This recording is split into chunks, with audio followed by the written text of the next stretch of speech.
I expected my mind, the arrogance of it just blows my mind. My arrogance. One of the brightest lights of the 70s Hollywood was subtly getting ready to disappear behind all the glitz and glamour. Ali MacGraw possessed all the trappings of a famous celebrity: universal admiration, a strong spouse, and critical praise. But then a single man entered her life and changed everything. She wasn't after a scandal, but rather something more alluring and engrossing. What happened next was more than just an affair. It was a decision that would ruin her marriage, put an end to her career, and leave people wondering how someone so prominent could vanish without a trace. A stranger came knocking on her door to start the narrative she is about to tell, which is both revealing and terrifying. Steve McQueen's arrival to Ali MacGraw's world, with the script for The Getaway, was a turning point in her life. She was married to the influential Paramount executive Robert Evans, and riding high on her fame at the time, having just starred in the critically acclaimed film Love Story. Still, her meticulously orchestrated universe was unprepared for the powerful, unexpected, and utterly captivating presence of McQueen. In a subsequent interview, Ali confessed, "The second I saw him, I knew I was going to get in some serious trouble." His presence was contagious, and he possessed an innate charisma that attracted others to him. She lacked immunity and was unprepared for what lay ahead. Their chemistry during filming 1972's The Getaway was palpable. Not only was McQueen her co-star, but he also became her infatuation and, in the end, her downfall. In the background, their attraction grew into an affair, which eventually led to her divorce from Evans. Ali said, "I just dropped everything and went with Steve." She left Robert for Steve, not because it was a logical choice, but because it was an emotional one, driven by passion, curiosity, and maybe even a deeper need to be perceived differently. The risk and genuineness afforded by McQueen made up for the lack of both in her pristine Hollywood existence. They exchanged wedding vows in 1973.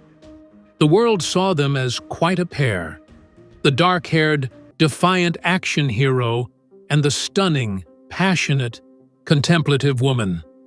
The emotional river that flowed under the surface, though, was McQueen's unresolved pain and Ali's gradual metamorphosis into someone prepared to remake herself for love.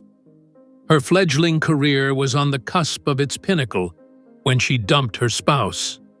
While stories like these make headlines in tabloids, Ali would later have a hard time naming or understanding the human commitment that went into it. Ali would reflect on that moment years later. McQueen showed up at her door with a film offer, which was more than just a romantic opportunity. It was a collision. He didn't just suggest a role to be played. It was an event that would alter their relationship's genealogy, which was obviously too profound to be recorded. It was the beginning of a relationship that would eventually replace her once glamorous public image with an all-consuming reality. In addition to the dramatics, the Steve McQueen chapter dealt with the subterranean foundations, the first changes that would obviously impact the rest of her life. Living with Steve, though, was a whole other ballgame. Falling for him was only the beginning. Living in Malibu with Steve McQueen seemed like a fantasy come true at first. Ali MacGraw liked to say that their house was a quiet beachside hideaway far from the prying eyes of Hollywood. They sought solace in the company of those who prioritized humility above stardom as they fled the mayhem of the industry. They spent their days lounging on the beach barefoot, having barbecues when the sun went down, and stargazing with a drink in hand. Ali reflected on the early days with compassion, recalling that we were happy for a while. He spoke about this in 2024. Because of their seclusion, she felt temporarily as though she had discovered something authentic and unfiltered, which brought her some solace. But behind the placid surface, things started to tip. The regulations of their home life started to be shaped by McQueen's need for control, which extended to his environment as well as his relationships. Although he had always shied away from the spotlight, his emotional needs for seclusion made it difficult for him to compromise. He desired subordination more than he did isolation. To try to save the relationship, Ali changed. She subsequently confessed, "I played cook, cleaning lady, simple woman to the hilt," exposing how much she acted submissive to fulfill his expectations. She had left behind a life of script writing, photo shoots, and public appearances. The mental and emotional toll of their separation became apparent very quickly. The beautiful planet welcomed relaxation, yet it did not completely evade chaos. Their safe haven became a battleground time and time again, due to McQueen's obsessive-compulsive disorder, erratic behavior, and growing alcoholism. Even Ali started drinking excessively, which caused stress and emotional withdrawal during what had previously been calm evenings. Instead of finding refuge in their beach house, they were both slipping into personas that didn't represent who they really were. In retrospect, Ali's time in Malibu was disappointing. Rather than a fresh start, it was the gradual disintegration of her identity. The underlying problem of her voluntarily shrinking to make McQueen happy went unnoticed due to the lack of public pressure. A version of herself that existed only to keep the peace replaced the mesmerizing lady who had previously enchanted audiences. The beach, the water, and the bonfires became backdrops for a life where love was contingent and individuality was diminished. Steve McQueen embodied the defiance of a generation via his anti-establishment performances and piercing stares. He was a Hollywood superstar, and the world looked up to him. A history of emotional desertion wounded the guy profoundly, but he carried himself with an air of easy swagger. McQueen was placed in a reform school for problematic boys after his mother, who was allegedly drunk and unstable, absconded with him when he was a newborn and put him to live with relatives. His emotional wounds from those formative years are still visible now. He has an innate reluctance to trust others and an overwhelming need to exert dominance over his surroundings. Ali MacGraw would later explain, "He had been so damaged," characterizing the psychological baggage he brought into every relationship. What Ali first took for autonomy and secrecy turned out to be emotional protection. McQueen's erratic behavior and mood swings frequently caused her to feel anxious. He had a dark side that she had to face, along with his moral beliefs and strength, which included emotional retreat, jealousy, and distrust.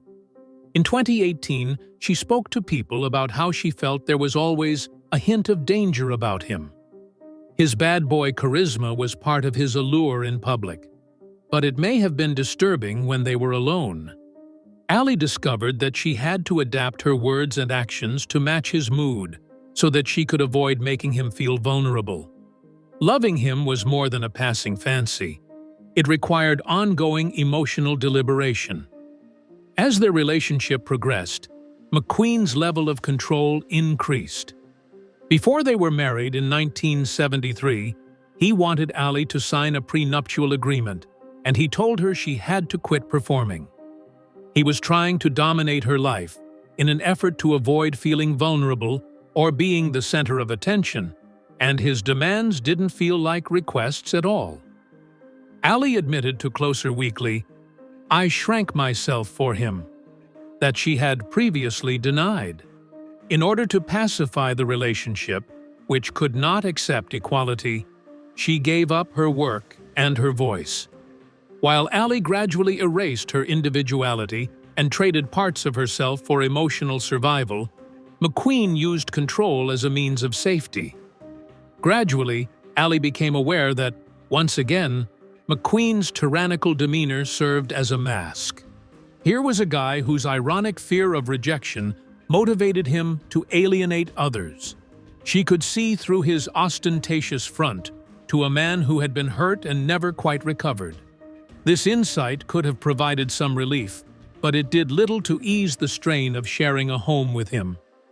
Love between them was intense, but it was never secure or freeing. Rather, it was like a continual emotional exercise. While Ali's understanding arrived too late to save everything, it remained a fact that would shape her interpretation of their years spent together even after he had departed.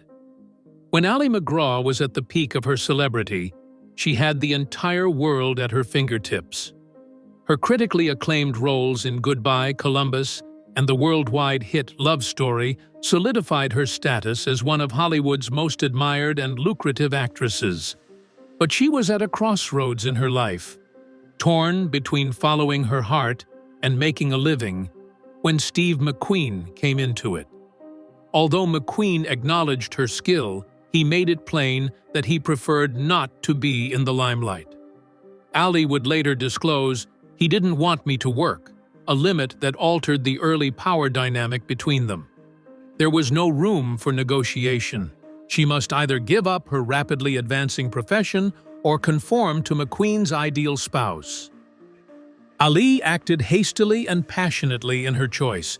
She severed ties with Robert Evans, a guy who had admired her skill, and started rejecting film offers. She was also withdrawing from the Hollywood system, which had only just started to accept her. She chose to focus on her home life instead, taking care of McQueen and her son Josh, who she had with Evans. There was no easing into the change. Rather, it was complete and abrupt. She reflected on her past roles as a chef, cleaner, and simple woman in an interview with the 2024 Closer Weekly. In order for the relationship to succeed, she had to change herself, not only to live a more subdued existence, but to give up her freedom altogether. That giving up impacted her career and her personal life simultaneously. Described by McQueen as possessive, the house Ali resided in became an extension of her personality. He was always envious of her relationships with men, whether they were official or casual, and he persisted in living a life of seeming flirtation and satisfying his own interests. Even after stepping away from the spotlight, Ali failed to regain or even enjoy it. Instead, it made their disparity much more evident.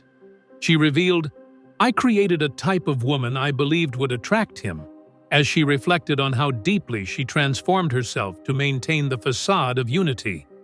Underneath all that, though, her own voice was slowly but surely becoming muzzled. The price of this self-erasure became glaringly obvious by the late 1970s. Almost completely disillusioned with herself, the lady saw little professional advancement and suffered from a loss of self-confidence. After Ali's marriage ended in 1977, she was forced to deal with the emotional fallout of a life shaped by the limitations imposed by another person. Tragically, McQueen passed away in 1980, adding another layer of complexity to the situation. Not only did she grieve the guy who had once loved her, but she also realized how much she had given up without anybody noticing. In the years that followed, Ali would face some unsavory truths as she sought help for her alcoholism and what she would later refer to as her love addiction. The first step on the long road back to herself was to face what she had given up and why.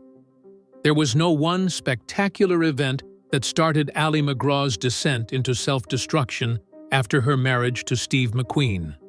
Rather, it was a slow but steady loss of who she was.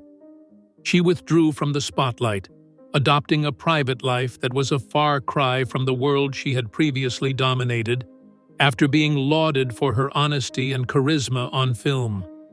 She had been praised for her inherent beauty before, but now she was molding herself to fit McQueen's standards. She later said, "Right from the beginning, I never showed him who I was," a sobering acknowledgement of how thoroughly she had hidden her authentic self to preserve the connection. The change was more than only on the inside. It became apparent in her daily routine. Ali, at McQueen's urging, gave up acting, exchanged writing for housework, and vanished from talk of Hollywood. In their private Malibu beach house, she was responsible for the cooking, cleaning, and hosting. The Ali that McQueen created to appease his fears and avoid confrontation was not the same Ali who had adorned magazine covers and won accolades. Her creativity, freedom, and self-expression were sacrificed as she conformed to his demands, creating a phony self that he could accept. The emotional toll of this identity crisis became increasingly apparent as time went on. When McQueen was among other people, particularly males, her possessiveness and jealousy would cause friction. Ali's perspective shrank to encompass just the confines of her home and the constraints imposed by McQueen. Restrictions on communication with the outside world and the repression of free expression went hand in hand. The intensity of the desire in the relationship got so intense that it drove the couple to repress their emotions. She went from being a captivating and intoxicating Hollywood star to a shadowy figure, ensnared by a guy whose incessant need for comfort caused her to fade from view. Some years after McQueen passed away and Ali recovered from her addiction, she started to comprehend how that identity loss had occurred. She was able to identify the patterns that had brought her to this point of complete surrender after going through therapy and reviewing her life. In 2024, she made the comment, "I'm finally beginning to feel comfortable in my own skin," which signified a long-awaited return to being herself. She had been emotionally invisible for years, but when she reappeared, it was like a superstar or the wife of a famous making a big comeback. Her disappearance had not been violent, though. Although her quiet maintained the tranquility, it was unable to prevent what was to follow. A passionate, all-consuming love affair between Ali MacGraw and Steve McQueen descended into anarchy. Substance misuse, unresolved emotional traumas, and personal fears poisoned the passion that had once bound them together. Their once relaxing Malibu house turned into a hotbed of mounting stress as they tried to escape the demands of celebrity. Ali confessed, "We were both drinking too much." Their dependence on alcohol made it harder for them to communicate and exacerbated their anger. Arguments, power struggles, and emotional stalemates frequently turned into painfully disruptive outbursts when they should have been peaceful times spent together. McQueen's envious nature, which sprang from his own experience of being abandoned as a youngster, grew more and more oppressive. Ali reflected on how even a sidelong glance at another man could set him off. But the hypocrisy was obvious. While Ali was being coldly policed, McQueen was freely and frequently flirting. "You never knew what he was going to do, say, or be next," she recalled, vividly illustrating the mental toll of cohabitating with someone whose moods may be abruptly changed. Although she was first captivated by his charisma, she eventually got emotionally drained by his unpredictable behavior, and no amount of compromise could fix it. Their marriage was already in shambles when the cheating began. Rather than acting out of defiance, McQueen and MacGraw each committed infidelity at some point throughout their partnership. Speculation regarding McQueen's relationships with women, particularly those present on or around his film sets, was widespread. While Ali's confession of adultery was more subdued, it spoke a great deal about her transformation from her former self. Following that, there was a deafening quiet, and eventually, the only option left was to flee. Tensions were released in 1977. She was being pushed to extinction by the very connection that had defined her identity before. A breakup occurred that year, marking the end of a relationship that had been too passionate for too long. As Ali struggled with a relationship that had its share of joys and sorrows, McQueen would pass away 3 years later at the age of 50 from cancer. She would describe these times in subsequent years as a roller coaster, a ride that spiraled out of control before either of them had the guts or knowledge to get off. Ali MacGraw and Steve McQueen's marriage was over and buried by 1907.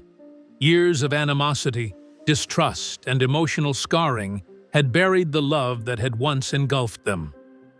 Ali was emotionally drained after giving up her profession, autonomy, and sense of herself. She subsequently pondered on her actions and admitted, "I had made myself into a version of a woman I thought he wanted." This painful revelation highlighted how much she had lost touch with her true self. The emotional toll of her connection with McQueen became too great to bear, no matter how hard she tried to placate his domineering personality. Their connection, which had been enchanting before, was now untenable. She was trying to regain what little of herself she had left when she decided to leave McQueen, not merely end a marriage. Hollywood had moved on, and the once popular actress, who had been on cover stories and at premieres, was now unemployed and mostly ignored. Ali had been away from film for a long time, putting her acting career on pause to fulfill McQueen's demands that she become a housewife and mother. She was dealing with dual grief when she ended their relationship: the loss of her spouse and the void left by her profession, self-esteem, and aspirations. She subsequently spoke about how her idealistic notions of our existence turned into a claustrophobic and impossible state as she began to slowly sink into an emotional collapse.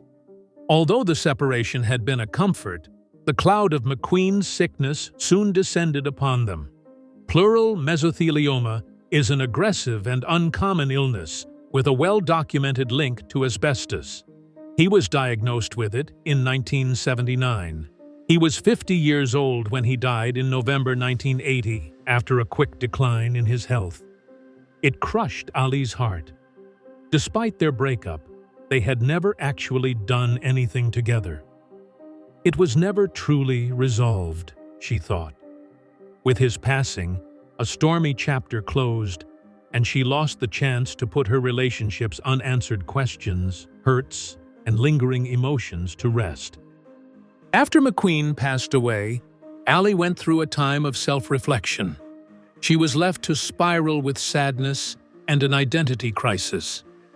Subsequent layers of emotional repression and self-sacrifice compounded her depression and drinking. The real start of her recovery came when she made up her mind to enroll the Betty Ford Center. This is where she started working on herself again after years of being abandoned, addicted to love, and lost in her relationship with McQueen, in addition to her addiction. While the divorce was finalized in a court of law in 1977, the emotional healing process was another matter entirely. It would take decades, with each step necessitating a new level of clarity that was both invigorating and honest, before she could even start to reconstruct her life. Steve McQueen's untimely demise on November 7, 1980, was emblematic of the frenzied life he had led up to his meteoric rise to prominence. After exploring all of her alternatives in the United States, McQueen sought treatment in Mexico for pleural mesothelioma, an aggressive disease associated with asbestos exposure, which she had been diagnosed with a year earlier. He left both a cinematic legacy and unresolved emotional business, particularly for Ali MacGraw, after his away soon after having experimental surgery. His death affected her in a manner that astonished her, despite the fact that they had divorced in 1978. Her subsequent statement, "There was never really closure," encapsulated the anguish of unspoken words and unresolved agony. No matter how difficult their marriage got, Ali's love for McQueen remained unwavering. Intense, passionate, and devouring, but also imbalanced and painful, was their connection. In addition to her grief, His death triggered a wave of long-repressed emotions: shame for the sacrifices she had to make, sadness for the aspects of herself that had been taken away, and perplexion about the guy who could be both kind and horrific. She confessed, "I was so in love with him," while also recognizing the harm that love had caused. His death left her with a complicated emotional landscape, one in which love and remorse were intertwined. Allie was finally able to accept the true cost of her love with McQueen after his death. The loss of illusions was more significant than the loss of a guy. Even though her relationship was in shambles, Allie had held out hope that it could be worked out or made sense of in due course. His passing sealed the fate of that door. "I made myself disappear in that marriage," she stated afterwards, a deep remark that spoke to the emotional emptiness she was left with after he went, and she started to think over both him and her transformation in his presence. After he passed away, she started to look at herself through the prism of all she had sacrificed for him. Without ever romanticizing his presence, he lingered in Allie's life for a long time afterward, serving as a constant reminder of a love story that she couldn't find a way to end. Beautiful and painful as her memories of their time together were, they would never fully dispel, and she would find solace in the tranquil rhythms of her latter years. She referred to their relationship as a roller coaster, and the ear-splitting silence that ensued after his death was nearly as painful than the turmoil itself. One of the most emotionally challenging periods in Allie MacGraw's life began after Steve McQueen's death in 1980. From the outside looking in, she had previously exemplified the ideal Hollywood fairy tale. Married to two of the most powerful men in the business, achieved quick success, and received critical praise. Allie, however, was left to deal with the emotional remnants once everything had settled. She had lost her luster for love, and was lost in her own confusion about how to rediscover her former glory as a movie star. Even though others still thought of her as the beautiful love story actress, she hardly recognized herself. And further layer of reckoning was added to her sadness after McQueen's death. After years of people-pleasing, adjusting, and emotionally juggling to keep love alive no matter the cost, Allie was left alone with a deep emptiness without his forceful presence to distract her. Looking back, she acknowledged that she had fabricated a version of herself that she thought would win over McQueen. This exemplifies how she had buried her authentic self-identity not only during their marriage, but also in the challenging years that followed, as she grappled with life after their relationship ended. Allie felt lost and unmoored after the relationship's emotional toll had outlasted the relationship itself, and her career had long since stagnated. When she entered the Betty Ford Center in 1985, it was a big decision for her. A far more significant and severe event occurred after the original alcohol issue diagnosis, a complete confrontation with habits that had emotionally and culturally controlled her life for decades.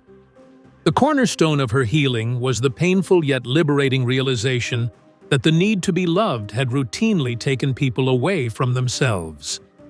She traced the roots of her self-abandonment back to her childhood, when she witnessed her father's alcoholic rage, which set her up as a chronic pleaser.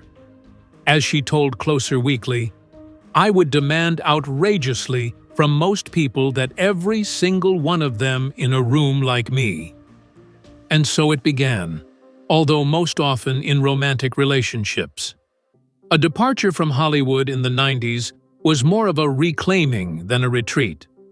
The tranquility, scenic beauty, and lack of distractions in Tesuque, New Mexico, allowed her to reconnect with herself emotionally and move on from her past struggles with addiction, fame, and relationships. Allie painted, gardened, and participated in spiritual activities here, anchored in her peaceful existence by a community that valued honesty. With time, She started to redefine success as a sense of self-respect and inner tranquility, rather than accolades and headlines. It seems like she had permanently lost touch with herself, but then life took a turn she never saw coming. Rather of being characterized by fame or controversy, Ali MacGraw now lives a life of quiet purpose. A tranquil community north of Santa Fe, her house in Tesuque, New Mexico, is the complete antithesis of the limelight she had enjoyed in Hollywood. She has discovered a sense of stability there amid the wide sky, artistic community, and breathtaking scenery. "I take an active role in my neighborhood," she expressed her happiness in a 2024 interview with Closer Weekly. Painting, gardening, animal welfare, and spiritual meditation now occupy her days, instead of the carefully crafted image she used to have to uphold. She has rediscovered the art of self-listening amid the solitude of the desert. There was a delay in the change. It was the culmination of years of counseling, self-reflection, and painful epiphanies. Along with sobriety, her road to recovery from addiction entailed taming the validation need that had colored her formative years. Ali believed her value was linked to being pleasant, to maintaining peace, and to being loved no matter what. Because she was the daughter of an alcoholic father and an often volatile home. With all his magnetism, McQueen fit right into that emotional framework of unsolved issues. Being able to recognize her habits and overcome them became possible as she grew older and gained insight. "Finally, I'm starting to feel at ease in my own skin, the correct costume," she thought, indicating that she had finally let go of the desire to pretend to be someone else. Although Steve McQueen will always have a place in her legend, he is no longer the defining factor in her career. She mourns his passing with wisdom and sympathy, and she talks about him with uncommon candor, without romanticizing the past. Tragic though it was, his passing marked a turning point in her quest for self-discovery. According to many, when that relationship ended, she finally found her life. A life where she could embrace each moment without feeling pressured. Where love didn't demand giving up everything, and where she could fade into the background while someone else stole the spotlight. Much obliged for your time. Please like the video, subscribe, and leave a comment below if you were moved by Ali MacGraw's tale. We value your feedback and would love to hear from you. Did anything catch you off guard? So, what's the next topic? Stay still and watch the video that appears next to learn more about the fascinating backstories of some of Hollywood's biggest actors.